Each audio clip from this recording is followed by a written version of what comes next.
What's up, you're watching Man vs. Pin. This week, the most requested pin of all time.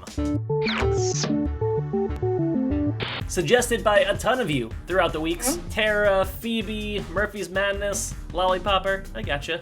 The old transfer a photo to a block of wood.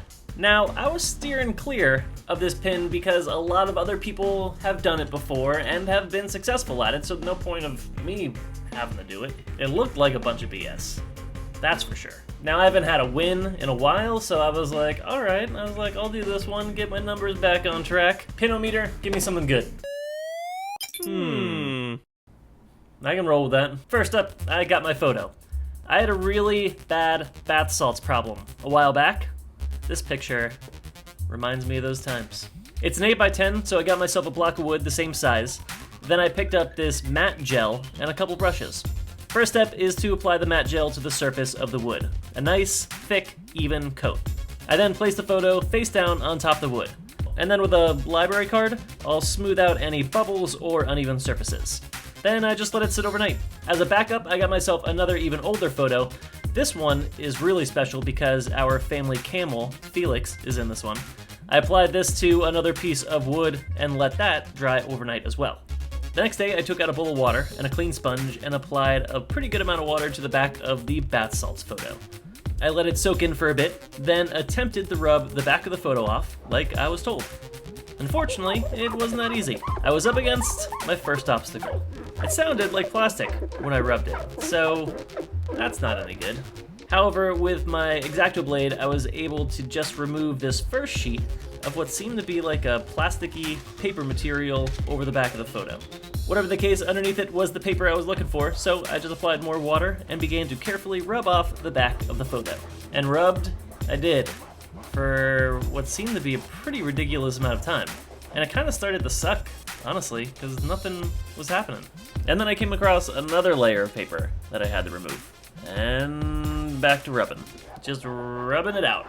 After I gave myself an early case of arthritis, I finally reached another plastic surface. What kind of fresh hell is this? Another coat of plastic that I've now got to peel off, only to reveal a film layer that is clearly the real back of the photo, which I can't rub off. Now, they didn't say what kind of photo I was supposed to use in this pin, so now I'm kind of pissed. If that picture of Felix doesn't come out, I'm gonna freak the f*** out. I took that one out, I applied some water to the back, and slowly began rubbing off the paper. This time it was actually a lot easier than the last photo, and within a couple minutes, I slowly started seeing the photo reveal itself. Now, you've got to be super careful not to rub the photo off, like I do, in 3, 2, awesome. You're doing it too fast. Slow down. Alright, this is turning out more and more like shit every second. I mean, once you remove the back paper and then rub off as much as you can, the image still isn't that clear. I mean, you can barely make it out. I mean, I can kind of see the camel there, but not really. I mean, seriously, now what? This looks ridiculous. The next step was to add Mod Podge to it to seal it up. Boom. F*** you, wood photo transfer pin that just ruined 2 awesome, irreplaceable photos. Dick. Oh, I can't wait to hear the comments on this one. Please feel free to leave hundreds of links to people who have done this before successfully. I got it. But definitely do me a favor and click that like button. And also, if you're not subscribed yet, do that because there's new episodes every week. Until then, we'll see you around.